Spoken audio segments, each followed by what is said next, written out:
All right, welcome back from that break, and that was Hallelujah by Fumbi. And make sure you just get that song and listen to it. It's a good song that you have to dance to. One of the crew members is dancing already to it. All right, this morning we have a wonderful topic that we need to talk about. Now, setting goals is what every one of us need to achieve and fulfill our dreams. You know, we have visions, we have goals that you set to achieve those visions and dreams. But there's an aspect of our life that we really need to look into. At the beginning of this year, we mentioned it as one of the important things that we need to take note this year, and that is talking about our finance. The financial aspect of our life is something that we need to pay attention to. It's a part of our life that is very, very important. And a lot of people have gone into depression because of setbacks in their financial life. And we have lots of suicide cases, which is as a result of financial breakdown, financial setbacks. But this morning we have a business expert, a life coach, and also a pastor that will help us talk about how we can set financial goals for our lives and also get the best out of everything we do, from our businesses to our work to even our career and our skills. This morning we have the topic financial goals, and we have with us in the studio this morning Hyacinth Aneke, Pastor Hyacinth Aneke. Thank you very much for having me here. Thank you very much. It's a great honor having you. It's a pleasure to be your here. busy schedule is a good and great Yeah, honor. I mean, it's always, for me, it's always a nice opportunity to come and talk about things that add value to other people. Thank you very much. Yeah. How has it been adding value into people's lives? Well, I mean, it's a great joy for you to see somebody nowhere, because he had an encounter with you, because he had sessions with you, and you see his life making progress. You see him achieving, his goal in life. It gives a lot of satisfaction. So one of the reasons that I advise people to do what they do is they must do the things they love, the things that give them satisfaction, the things that is aligned to their value in life. So for me, people maximizing their potential, it's something that interests me. It's something that gives me joy, because every human being is created with unlimited potential. So it's important that we set people on the right course, to be able to maximize their potential. You can't get to the fullness of your potential, but as much as possible, you can maximize it. I like this note. Is the process of maximizing the potentials that is always a problem for an individual. So how do an individual tend to maximize those potentials, especially when you don't know how to really decide on which to go for? Maybe that's discovery. Yes, to discover that potential. Okay, I think first and foremost, I'll give myself an example, and that's why what I do interests me. That's why what I do makes me happy. I started a career, with the intention to make a lot of money. Okay, but I don't know what it takes to make money. I thought it was salary that it takes to make money. So I started my career in a multinational company. After a while, my expenses grew to make me to my own income. So I left the production industry. I was actually working in Diageo, Guinness, Nigerian PLC. So I left there for the financial sector. Why? The only reason was higher pay. Okay? So after about 2 years again, the pay was not sufficient. I left for the oil industry. So 2 months into the oil industry, I was already writing an application. But I have told my boss of my, career history. And he concluded and said, you must have a knowledge problem. So it's always a knowledge problem. So the first thing that he did was he gave me a book, and I considered the book the day I met with Fortune. The book is The Richest Man in Babylon. Okay? Yeah, so after I read the book, I discovered that the summary of the book is that, you shouldn't spend more than 90% of any amount you earn. You must save at least, 10%. So for whatever amount you earn, you shouldn't spend more than 90%. But of course, for me, a young man in the oil sector, I could commonly save 30% of my income without even feeling it. So I started saving, 13% of my income. About 1 year into that exercise of saving 30% of my income, the house I was staying was put on sale. And the owner said, because you are the one staying there, we'll give you the right of first refusal. If you are not buying there, we can sell to somebody else. But I have saved enough money to be able to deposit in a bank, to take the loan, you know, to pay for the house. Okay? And that's back then. I bought the house for about 5 million or thereabout. And I spent about 6, 7 to 10 years in that place. When I was going, I sold the house for 28 million. Wow. Okay? So it's always about knowledge problem. I think it was Jim Rohn that said, you know, formal education will make you a living, but personal education will make you a fortune. Okay? So, you know, the starting place is education.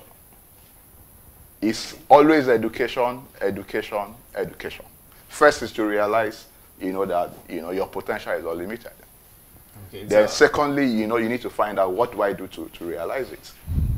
That's all right? always the question. What do I do to realize? Yeah, okay, so again, you know, so it starts with a goal.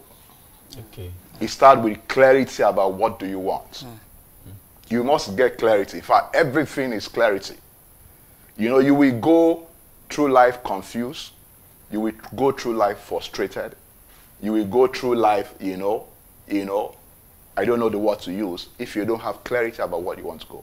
If you check successful people, one of the things they have in common, you know, they have laser clear focus, clarity about where they want to go. So the first step is clarity. What do I want to do with my life? What do I want to achieve? Where do I want to go? Because, I mean, I heard the quote about, from Brain Tracy. Okay, excellent quote. You know, life lived without you being in charge, you will be tossed around by challenges of life. Yes.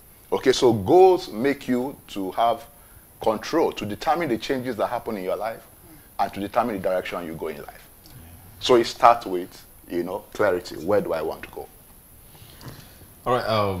Before talk where we throw, because I know she has a lot of questions in her from experience. Okay. I want to ask some very deep questions. When it comes to financial breakthrough, is there anything called financial breakthrough? Okay. I mean, I think that's where we miss it, especially in the church. Are you following that? Yes, okay. Yeah. So, like I said, everything starts from knowledge. I tell you the truth is that if I give you $1 million today, and your capacity as a person is 10,000 naira, the $1 million will drop until it gets to 10,000 naira. Yeah? But if I take somebody whose capacity is $1 million and I take him to the desert, he will grow until he gets to, $1 million. If you take Donald Trump out of and put him in a village, okay? Why? Donald Trump is $1 billion person. Okay? So in terms of, acquiring things, there's a process. It is be, do, have. I take it again. Be, do, and have. So you have to be $1 million person. Okay? All right? Then you have to do what $1 million people do to have $1 million. That is big. I'll call that the nice person. Yeah. You have to be, you have to do, you have to have before you have. And you have to think. Like, well, I mean, the thinking is part of being. Okay? Your mental capacity is who you are. The Bible says, as a man thinketh in his heart. So your mental capacity. So when you talk about being, it's about increasing your mental capacity. Okay. Okay. Now, talking about setting financial goals. Yes. I'm going to be practical because this is a practical topic. Excellent. Now, in a situation whereby you have one income. One source of income. Yes, one source of income. Yeah. I mean, so and you have to set a financial goal, and even the money is tight. Yes. How do you go about doing that? Okay. And considering the fact that you have so many bills. Bills and responsibilities around you. Every financial goal that you want to achieve, will start with savings. I have people tell me this, and the question I ask them is that where you work, they say they can't save 10%. They can't save 5%. And I ask the question, if your employer said, I give you 2 options, the first option is that I sack you because I can't pay you. And the second option is that I reduce your salary by 10%. Will you still stay in the job? And will you still survive? If your employer said, I will sack you because we can't pay, but if we make adjustment and reduce your salary by 10%, will you manage it?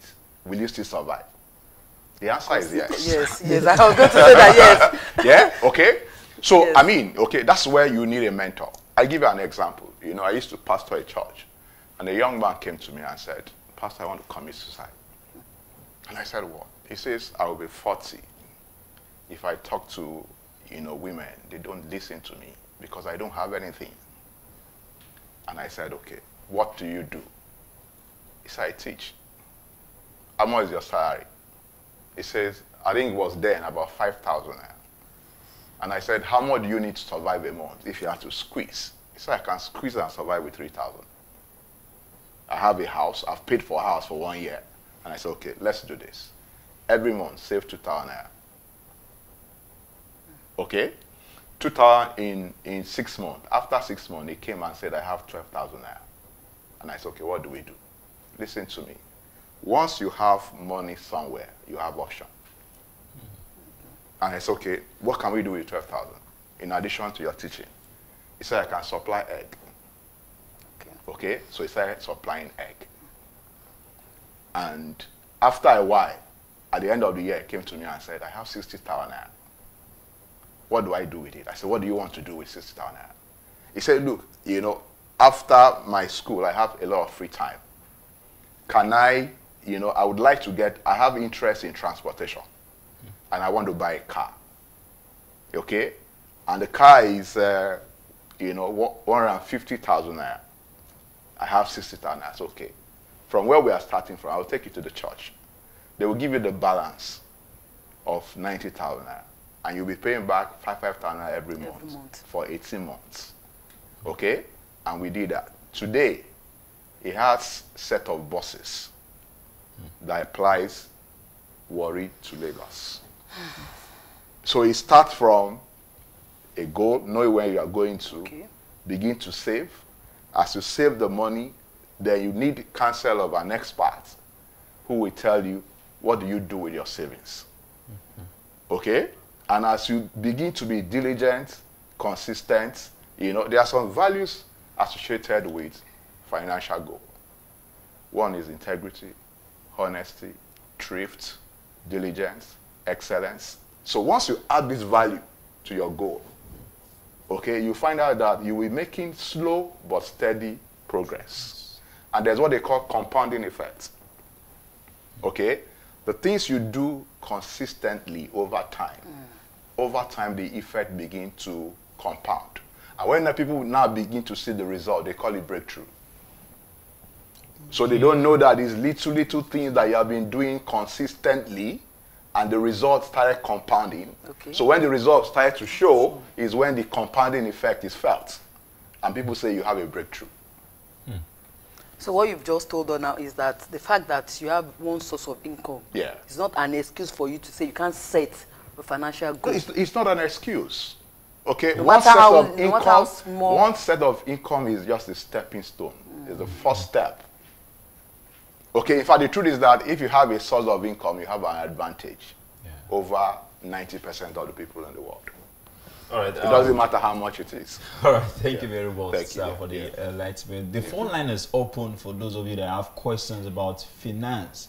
Finance is one of the, let me know, the word finance is kind of money.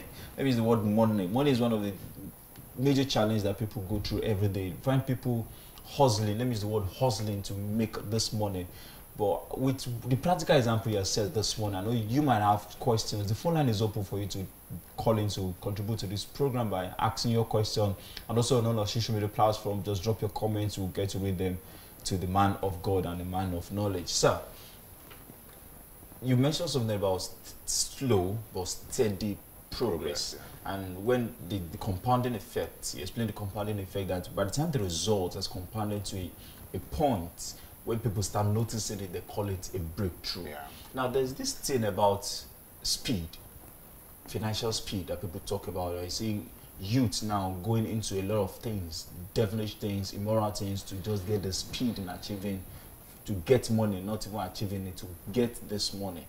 And as a pastor, what will you see as the factors responsible for this let me say more financial moral decadence in the life of youth? Okay, I think basically, what happens in society reflects our values have been corrupted, okay, and be turned upside down. Okay, so people value money without asking questions how you got it. Yeah. But I said before, if you make money, okay, without being, at that level of income, the money can destroy you. Okay, all right? Talent is not enough. So for me, when you set goals, I think it was also Jim Rohn that said, don't set goal for what you are going to acquire or what you're going to achieve. Set goal for what the goal will make of you in achieving it. Are you following that? Because what is more important? but most times we set our goals to achieve something. Yeah, so that's why you set very limited goals. Okay. So why don't you set a goal to become a billionaire in dollars or a millionaire in let's even start with a millionaire in dollars. Okay, because that will require you, to get a mentor. It requires you to stretch. It requires you to think. It requires you to study. It requires you to... So in the process, okay, you are becoming, a better person. Your level of thinking is expanding, okay? And that is what is more important. Because you can lose the money. The money can go. You cannot lose the knowledge. But you can't lose the knowledge. And if they take you to another environment, what happens? You build the money, you make the money again. Okay? So what is more important is who you become, not what you get. Okay. In the country we are now, there's this agitation that for you to be financially stable, you have to have multiple sources of income. And in doing that, a lot of people go into different businesses. And if you are a person working and you earn, let me say, for instance, 30,000, and you need a multiple source of income, and you need to dive into other source of income, how do you really start it out? How do you start out to achieving or getting another multiple source of income? Okay, so that's very important. I need to first say something. Yes, multiple source of income is important. Yeah, but don't start multiple business at the same time. You won't succeed. Okay? It's like if you have a small generator at home and you have plenty ACs in your house. Okay? If you start all the ACs at the same time, what happens? It will crash the gen. Why? Everything is energy. It takes a lot of energy to start. Okay? Yeah, but if you start one of the ACs and it start running well, okay? Yeah? The energy required will reduce. Then you can start another one. It starts. So you find out that same gen can run the four ACs in the house if you start them one at a time. Okay? Yeah, so but some people say when they hear of multiple stream of income, they want to start 10 businesses at the same time. It takes energy to succeed in a business. Okay? So when you start one, that's another thing. Some people think that they have business, they actually have a job. The only difference is that they employ themselves. And they are employed by the worst employer, which is themselves. Okay? Are you getting what I'm trying to say? So the most important thing when it comes to starting a business, multiple seasons of business, you must try and systemize whatever business you do. What do I mean by systemize? Systemize means that the operations of the business can run without you. Are you following that? Okay? So if I start, I can give a very simple example. I sell a recharge card. Okay? So I know where I get the recharge card. I know how much I sell it. So if I train somebody who has integrity, is honest, okay, and knows the process of where to buy it, so maybe I only come at the end of the day to look at the books, but somebody else is doing the work. So I've systemized that process. The process of buying, the process of selling, the process of restocking, somebody else is doing it for me. I only need to monitor and ensure that the process is working. So if I have that, I have a business systemized that can move to another thing and also systemize that. So you find out that, yeah, I can have several sources of income. Working without me. When you have trusted people. In a world that is hard to trust people, you trained somebody in this thing and you have systemized it. But trust is something that you don't know if the person you are giving this thing to will be able to run it the way, because we have this character that something that is not ours, people don't take it as serious as your own thing. Okay, let me say this. Loyalty is, you know, in any enterprise, any business, if you employ people, loyalty is not the responsibility of the person you employ. Loyalty is your own responsibility. I will explain. Okay. Okay? If I work with you and I don't see, you know, a connection to what I want in life, it doesn't matter how much you pay me, I won't be loyal. Yes, sir. Okay? If there's no alignment to what I want. So if I hire people in the first thing I want to find out, where are they going? Okay. Personally. Okay. Are you following that? Yes. Okay? I have people that work with me, I don't pay them. Why? Okay? There's a connection with what I'm doing and where they are going in life. Are you following that? Okay? So if you hire people, you need to know, you know, what drives them. Okay. What are their motivation? Okay. Are you following that? Okay. And if you are fair to them, and if, you know, your business is taking them where they want to go, they will stay. No matter what. No matter what. But if it's not, they won't stay. Now, before you take that, what is the place of investment? You know, people want to go into investment as a source of other source of multiple income. You know, people say you should invest. A lot of people are investing in real estate right now, here and there. In setting financial goals and with the minimum salary the person might be earning, what is the place of investment in setting financial goals here? In fact, investment starts with savings. Like I give these little instructions that a little example illustration that I gave before. So you must save a certain amount of your income every month or every week, depends on how regular you earn your salary or your income. So when it gets to a sizable amount, and that's what, you know, the richest man in Babylon taught, don't go to a bricklayer to invest in gold. Are you getting that? Eh? So you need to go to somewhere that's very important, that is very knowledgeable in the area you want to invest, so that they can guide you appropriately.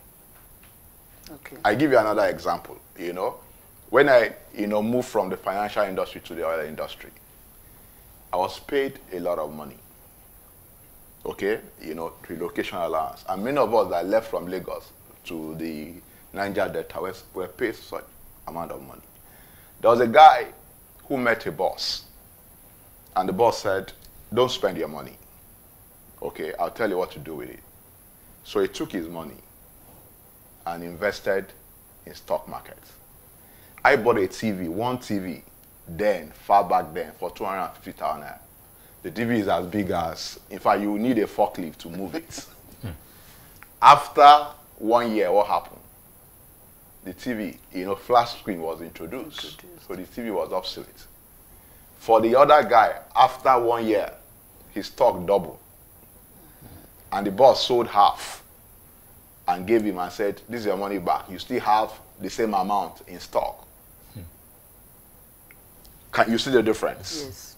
Okay, so when you make the savings and you have the bulk, you need to go to somebody that understands that investment. Okay. And, you know, that's one of the things that we don't do well enough in church. We have resources in church. We have people who understand. Somebody said everything you want in church is available if you ask. Okay, so you need people who understand the place you want to invest, and they can advise you. In fact, you can't make money without investments. If you want to depend only on your effort, okay, there are 3 kinds of income, or 2 kinds of income. There is active income, there's passive income. Active income is the income that you need to show up and work to earn. And passive income is the income that your money does for you. Okay? And the greatest source of income is the passive income. In fact, one of the financial goals people must set is to get financial freedom. It's different from being rich. Financial freedom is you can be rich and not be financially free.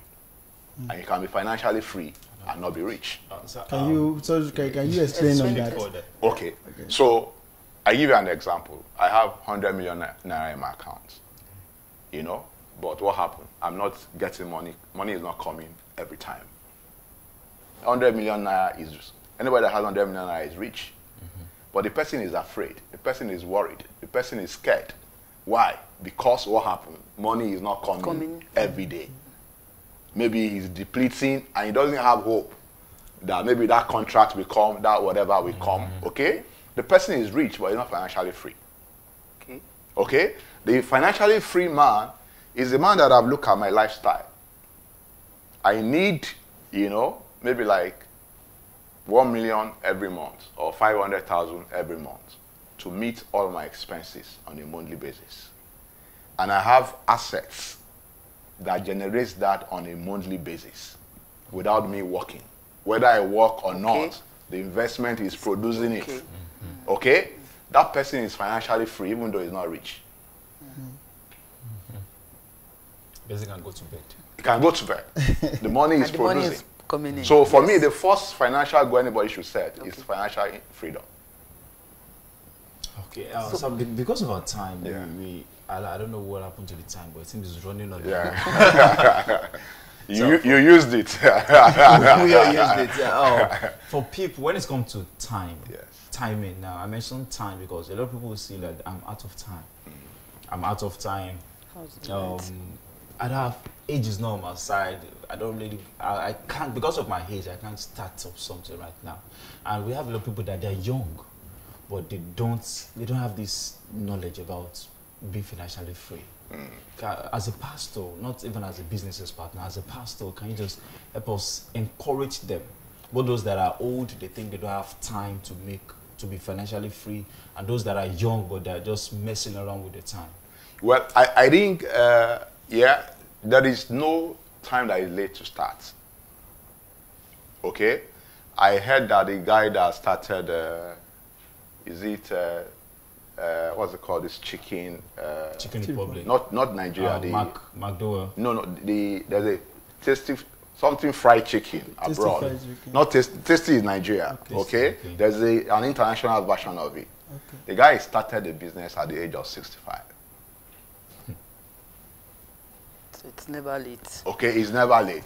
Even if we go back to the Bible, you know, Moses started fulfilling purpose at the age of 80. Okay, so for it's never late. And for the younger ones, you know, they shouldn't waste their time. Their youth is their strength. Okay, so they should learn from, I give you an example. One of the reasons I left one of the multinational companies I worked with early, my first place I worked, I looked at who was then I think it was the finance director. I looked at he was living somewhere in Nigeria. And I asked, how long did it take the person from being a management trainee to, you know, where he is? And they told me about 27 years. So what they are telling me is that it will take me 27 years to get to where, you know, and in 27 years, that's not where I want to get to. Yeah. So I knew I was in the wrong place. Wow.